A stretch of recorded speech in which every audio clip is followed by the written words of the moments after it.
Hello दोस्तों, स्वागत है आप सभी का आपके अपने यूट्यूब चैनल शिक्षांचल में। आज हम लोग प्रीपोजिशन के चौथे वीडियो में आ चुके हैं और इससे पहले मैं 3 वीडियो बना चुका हूं। एकदम बेसिक से स्टार्ट किया है और उसको मैं एडवांस तक ले जाऊंगा और आपको तरीका भी बताऊंगा कि कौन से प्रीपोजिशन को कहाँ सेट करना चाहिए और क्यों सेट होगा। तो बिना देर किए हुए शुरू करते हैं आज का वीडियो। और आगे बढ़ने से पहले एक बात ज़रूरी है कि अगर आपने वो 3 वीडियो नहीं देखे हैं तो इस वीडियो के डिस्क्रिप्शन में उसका लिंक दे रखा है, आप वहां से भी जाकर के देख सकते हैं, समझ सकते हैं। तो शुरू करते हैं आज का वीडियो। मैं हर एक प्रीपोजिशन को अच्छी तरह से समझने के लिए उसका एक प्रीपोजिशन का जितना यूज होता है मैं सबको लिख रहा हूँ, सबको समझाने की कोशिश कर रहा हूँ, जिससे कि आपका कोई कंसेप्ट अधूरा ना रह जाए। तो फ्रॉम का यहाँ पर आप देख रहे हैं कि यूज 1 2 3 4 5 यानी फ्रॉम का 5 यूज अगर आप जान जाते हैं तो आपको दिक्कत ना होगी फ्रॉम में कि फ्रॉम कहाँ लगाएं ना लगाएं। इसी तरह से मैंने पिछली वीडियो में भी सारे प्रीपोजिशन के सारे यूज को ऐसे ही बताया है। तो शुरू करते हैं। स्थान से अलग होना।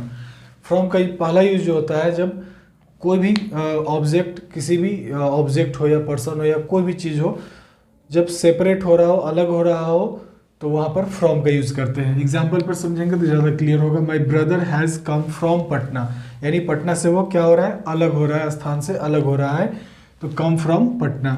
Mangoes are falling from the tree, पेड़ से आम जो है सो अलग हो रहे हैं, गिर रहे हैं। तो जहाँ भी अलग होने की बात हो, चाहे ऑब्जेक्ट हो, पर्सन हो या कुछ भी हो, अलग होने का सेंस डेवलप हो तो आप फ्रॉम का यूज करेंगे। The wind is coming from the east, east यानी वो ईस्ट से अलग होकर के हवा जो है सो आ रही है, तो यहाँ भी फ्रॉम का यूज किए। दूसरा यूज है समय का बोध, यानी टाइम का जब बोध कराए वहाँ भी आप फ्रॉम का यूज करेंगे, फ्रॉम प्रीपोजिशन का। जैसे धृत राष्ट्र, धृत राष्ट्र जो था क्या था, ब्लाइंड था। कब से? जन्म से, यानी जन्म के समय से ही धृतराष्ट्र क्या था, अंधा था। तो ये बर्थ जो है सो टाइम को बता रहा है, तो टाइम को बताने के लिए भी फ्रॉम का आप यूज करते हैं। My brother will be playing cricket from 2026, future में जब टाइम में को बताना हो तो सिंस के जगह पर फ्रॉम का यूज करते हैं। तो ये आपका क्या है कि मेरा भाई जो है वो 2026 से क्रिकेट खेलता रहेगा। अभी नहीं खेला है, ना खेला था, अब ना अभी खेल रहा है, वो खेलेगा कब से, एक टाइम से, पॉइंट ऑफ टाइम से। तो पॉइंट ऑफ टाइम के लिए सिंस का यूज करते हैं, लेकिन फ्यूचर टेंस में पॉइंट ऑफ टाइम के लिए फ्रॉम का यूज करेंगे। ये इस बात का जिक्र मैं पिछले वीडियोस में कर चुका हूँ, टेंस वाले वीडियोस में, तो आप वहाँ से भी जाकर के इसे समझ सकते हैं। दूसरा अगला एग्जांपल है, we shall be there from morning to evening, यानी ये भी टाइम को बता रहा है कि हम लोग वहाँ रहेंगे सुबह से लेकर के शाम तक। ये दूसरा यूज खत्म हुआ। अब तीसरा यूज है कॉज, CAUSE, कॉज। अब पहला एग्जाम्पल मैंने लिया, इसको समझेंगे। कॉज मतलब होता है कारण, आप लोगों को पता है कि कॉज का मतलब कारण होता है। तो जहाँ पर कारण, कोई चीज़ का कॉज हो, तो वहाँ पर प्रीपोजिशन का यूज़ करना हो तो आप फ्रॉम का यूज़ करेंगे। अब Monu is suffering from fever, Monu suffer कर रहा है, सफ़र मतलब कष्ट सह रहा है। कारण क्या है कष्ट सहने का, कोई ना कोई तो कारण होगा। तो कारण को जब आप बता रहे हैं तो उससे पहले प्रीपोजिशन का यूज करना हो तो फ्रॉम का यूज करेंगे। अगला यूज जो है हमारा चौथा यूज है ओरिजिन, यानी स्रोत, यानी कहीं से जो आप लेते हैं उससे लिंक्ड होता है, तो उसको बताने के लिए भी फ्रॉम का यूज करते हैं। जैसे दीज वर्ड्स आर फ्रॉम, यानी वर्ड का जो स्रोत है, जो आने का जो रास्ता है, जहाँ से इसको लिया गया है, बाइबल से लिया गया है। तो सोर्स को, सॉरी, तो ओरिजिन को बताने के लिए फ्रॉम का यूज किया जाता है। अगला यूज है एक वस्तु से दूसरी वस्तु बनाना, यानी जब कोई एक आपके पास मटेरियल नाउन है, उससे आप कोई दूसरी चीज बनाते हैं, तो वहाँ फ्रॉम का यूज करेंगे। एक हिंट मैंने दिया, मटेरियल नाउन, जब एक मटेरियल नाउन से आप दूसरा कोई चीज़ फॉर्म करते हैं, बनाते हैं, वहाँ पर फ्रॉम का यूज़ करते हैं। जैसे we make curd from milk, यानी मिल्क हो गया आपका मटेरियल नाउन, और इससे आप क्या ट्रांसफॉर्म करते हैं, कर्ड, तो इसके लिए आपने यूज़ किया फ्रॉम का यूज़ किया। उसके बाद we make steel from iron, iron भी आपका मटेरियल नाउन होगा, तो इससे आपने क्या बनाया, स्टील बनाया, तो इसके लिए प्रीपोजिशन आपने क्या यूज़ किया, फ्रॉम यूज़ किया। आई होप कि आपको ये इतना समझ में आ गया होगा। दोस्तों अब हम लोग आ चुके हैं 18वें प्रीपोजिशन पे, जिसका नाम है इन। इसको समझना बहुत ही जरूरी है, इसका बहुत देखने में छोटा है लेकिन इसका यूज़ बहुत है, लेकिन सबको हम लोग आसानी से समझते चलेंगे। सबसे पहला यूज़ मैंने लिखा बड़े स्थान को बताने में, यानी जो बड़ा प्लेस होता है, जो मतलब जैसे कंट्री हो गया, एक बड़ा सा देश हो गया, स्टेट हो गया, तो उसको बताने में हम लोग इन का यूज़ करते हैं। जैसे एक छोटा सा एग्जांपल मैंने लिया, we live in India, India छोटा मोटा कंट्री नहीं, बहुत बड़ा कंट्री है, तो ऐट न लगा करके यहाँ पर इन लगाएंगे। और आपको याद होगा पिछले वीडियो में मैंने ऐट का यूज़ बताया था, जब छोटे स्थान की बात हो तो हम लोग ऐट का यूज़ करते हैं।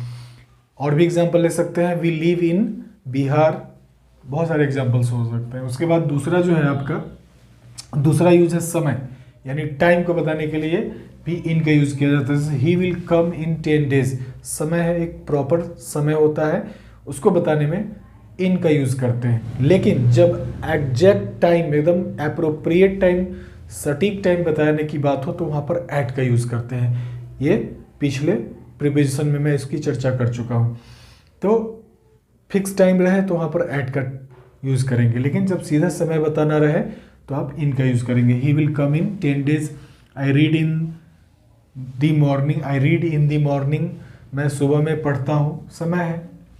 और भी बहुत सारे एग्जाम्पल बन सकते हैं। उसके बाद अवस्था, जो स्थिति होती है, उसको बताने के लिए भी इन का यूज़ किया जाता है। समझेंगे यहाँ पर, द कंपनी इज इन डेप्ट, यानी जो कंपनी है वो किस चीज़ में है, कर्ज में है, उसकी ये अवस्था है कि वो इसकी स्थिति है, स्थिति बताने के लिए हम लोग इन का यूज़ करते हैं। दूसरा एग्जाम्पल है, Monu is in a bad temper, Monu की जो अवस्था है, जो उसकी अभी स्थिति है, वो किस अवस्था में है, बैड टेम्पर में है, तो यहाँ पर इन का यूज़ आपने किया। उसके बाद अगला यूज़ है, वी वर इन ट्रबल, हम लोग की जो स्थिति थी, किस स्थिति में थे हम लोग, ट्रबल में थे, यानी यहाँ पर भी आपने इन का यूज़ किया, यानी स्थिति अवस्था को बताने के लिए भी इन का यूज़ करते हैं। अगला यूज़ है, यानी चौथा यूज़ है इसका, के भीतर, सिंपल सा ये यूज़ सभी को पता होगा, the players are in the bus, जो खिलाड़ी हैं सारे वो कहाँ पर है, बस में बैठे हैं। उसके बाद एक और एग्जाम्पल ले लेते हैं, there are 7 days in a week, के भीतर, यानी एक सप्ताह के भीतर कितने दिन होते हैं, 7 दिन होते हैं। There is water in the pot, pot में क्या है, पानी है। अगला यूज है पोशाक, पहनावा, जब ड्रेसिंग की बात हो तो वहाँ भी उसको बताने के लिए इन का यूज़ करते हैं। जैसे वी वर इन यूनिफॉर्म, हम लोग यूनिफॉर्म में थे, यानी हम लोग का पोशाक जो था वो यूनिफॉर्म था। उसके बाद शी वॉज इन साड़ी, वो साड़ी मतलब ड्रेस है, वो साड़ी पहनी हुई थी, यानी उसको बताने के लिए आप शी वॉज इन साड़ी या she is in sari, present tense में है तो इज लगाएंगे। उसके बाद Sita is all in green, यानी सीता जो मतलब जो भी पोशाक पहनी थी वो पूरा का पूरा क्या था, ग्रीन था। Did you see the man in black, क्या तुमने मतलब किसी आदमी को देखा है जो कि मतलब पूरा ब्लैक पहने हुए है, तो ये यहाँ पर देख रहे हैं कि आप हर जगह जो है सो परिधान को बताने में यानी पहनावे को बताने में इनका यूज़ किया जा रहा है। अब आते हैं अगला यूज़ है दिशा, डायरेक्शन को बताने में भी इनका यूज़ किया जाता है। The sun rises in the east, इनका अगला यूज़ है पेशा, यानी जो आपका ऑक्यूपेशन है, प्रोफेशन है, उसको बताने के लिए भी इनका यूज़ किया जाता है।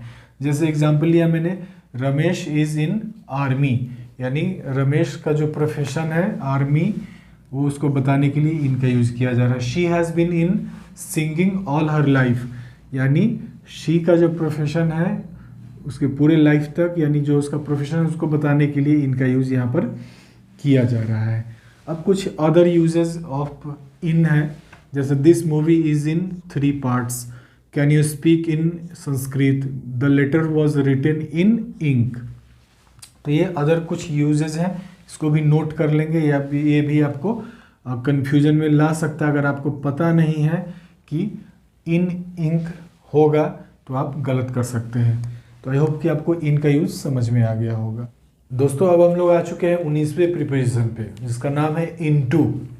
बड़ा ही महत्वपूर्ण है, समझेंगे इसको। बाहर से, पहला यूज मैंने लिखा, बाहर से भीतर की ओर जब प्रवेश कोई आदमी कर रहा हो या कोई भी ऑब्जेक्ट कर रहा हो तो वहाँ पर इनटू का यूज़ करेंगे। जैसे Suresh came into my office, यानी सुरेश बाहर था और बाहर से वो मेरे केबिन में या मेरे ऑफिस में प्रवेश किया, तो वहाँ पर इनटू का यूज़ करेंगे। इन माय ऑफिस नहीं, into my office. Hari jumped into the river, Hari नदी के बाहर था, जैसे ही वो जंप लगाया बाहर से यानी भीतर की तरफ प्रवेश किया, तो वहाँ पर भी इनटू का यूज़ किया गया। अगला यूज़ है इसका, एक वस्तु से दूसरी वस्तु में बदलाव। जब एक ही कोई ऑब्जेक्ट होता है और उस ट्रांसफॉर्म होता है, चेंज होता है, तो वहाँ पर भी इनटू का यूज़ करते हैं। जैसे heat turns water into vapour, यानी हीट क्या करता है, वाटर को चेंज करता है वेपर में, यानी है वाटर ही लेकिन वो चेंज हो जाता है वेपर में, तो इसके लिए इनटू का यूज़ किया गया। तीसरा यूज़ है स्थिति में बदलाव। स्थिति में बदलाव कहने का मतलब है कि आदमी के कंडीशन में बदलाव। कभी एक टाइम होता है कि आदमी बहुत गरीब होता है, कमज़ोर होता है, लाचार होता है, लेकिन एक समय उसका कभी बदलता है तो वो पावर में आता है, या यानी उसकी स्थिति में बदलाव आती है, तो वहाँ पर भी इनटू का यूज़ करते हैं। जैसे my brother came into power in 2006, यानी मेरा जो भाई है वो पावर में आता है, तो यहाँ पर बदलाव हो रही है, उसकी स्थिति की बदलाव हो रही है, तो यहाँ पर इनटू का यूज़ करेंगे। और यहाँ पर भी एक प्रीपोजिशन का यूज़ किया गया है समय को बताने के लिए, तो वहाँ पर इन का यूज़ किए।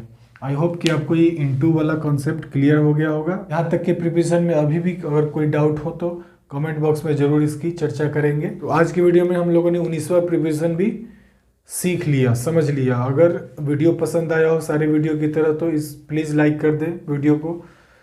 चैनल को अभी तक सब्सक्राइब नहीं किया तो चैनल को सब्सक्राइब भी करें, साथ में बेल आइकन भी प्रेस करें, जिससे कि हर यूज़फुल वीडियो आप तक आसानी से पहुंच सके, और शेयर भी करें वीडियो को जितना हो सके।